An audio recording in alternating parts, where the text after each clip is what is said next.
Bonjour les amis, j'espère que vous allez bien. Alors, nous sommes l'école de grammaire et littérature, une seule école éducationnelle qui vous apporte des éclaircissements sur votre façon de parler, votre façon de communiquer en langue française. Aujourd'hui, nous sommes revenus avec une nouvelle leçon dans cette production de ce jour. La leçon, c'est sur accord du participe passé. Comment le participe passé s'accorde-t-il?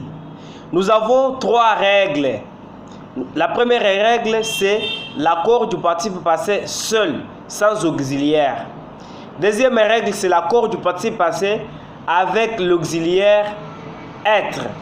Troisième règle, c'est l'accord du participe passé avec l'auxiliaire avoir. Alors, c'est ce que vous allez apprendre aujourd'hui avec nous, l'école de grammaire et littérature.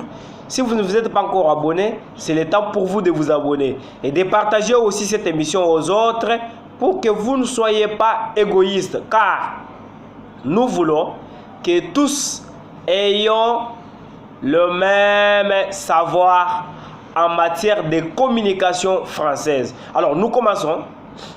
L'accord du participe passé employé sans auxiliaire ou l'accord du participe passé employé seul. Le participe passé employé sans auxiliaire s'accorde en genre et en nombre avec son sujet. Par exemple, la maison construite, la faute faite, l'erreur commise. Il s'agit tout justement de l'accord du participe passé employé sans auxiliaire. Par exemple,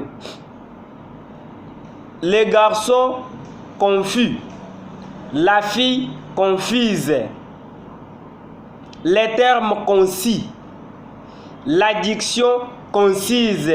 Ce sont des participes passés accordés sans auxiliaire. Alors, les participes passés employés avec l'auxiliaire être s'accordent en genre et en nombre avec son sujet.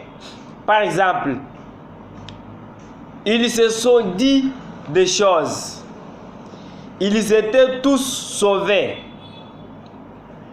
Elles sont faites chères.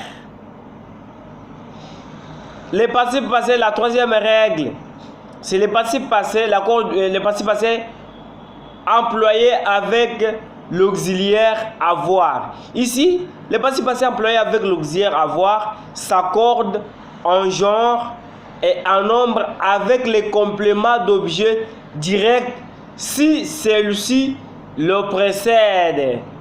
Par exemple, la maison que j'ai faite, la femme que j'ai dite est dangereuse. Ce que vous devez retenir ici, c'est que quand le participe passé s'accorde seul, sans auxiliaire avoir, il s'accorde justement en genre et en nombre avec son sujet. Par exemple, comme nous avons dit là, des maisons faites chères, des maisons construites en or. On le dit comme cela. Donc, ici, quand il s'agit du singulier, vous allez indiquer. Quand il s'agit du pluriel, vous allez indiquer. Même le genre, vous allez toujours indiquer. Si c'est le participe passé, employé avec l'auxiliaire et l'auxiliaire être, nous avons dit s'accorde en genre et en nombre avec son sujet. Ici, vous allez aussi indiquer le genre, vous allez aussi indiquer les nombres, mais tout en précisant qu'il y a un rapport avec le sujet. Si le sujet, par exemple, est il au pluriel, vous devez accorder au pluriel. Si le sujet est il au singulier, vous devez accorder au singulier. Alors, en bref, le participe passé s'accorde seul.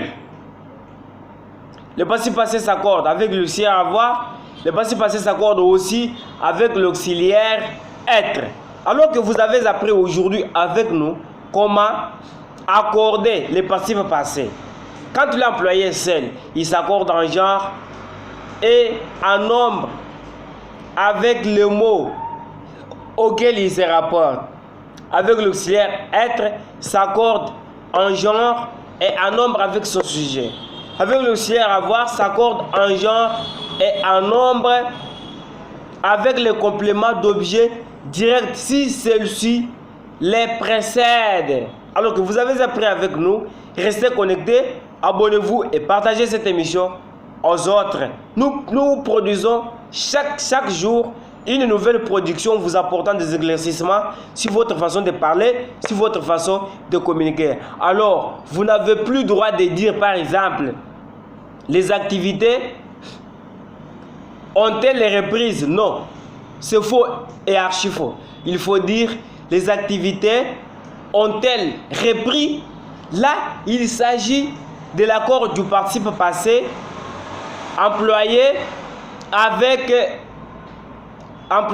l'auxiliaire avoir qui s'est accordé en genre et en nombre avec le complément d'objet, en genre et en nombre avec le complément d'objet, mais sans que ce complément-là l'ait précédé. Vous n'avez plus le droit de dire, par exemple, la femme a bien dit. Non. La femme est-elle bien dite? Les activités sont-elles entreprises? C'est ça la communication française. Alors, nous vous souhaitons bonne suite de nos émissions et restez connectés pour apprendre avec nous. À demain. Merci.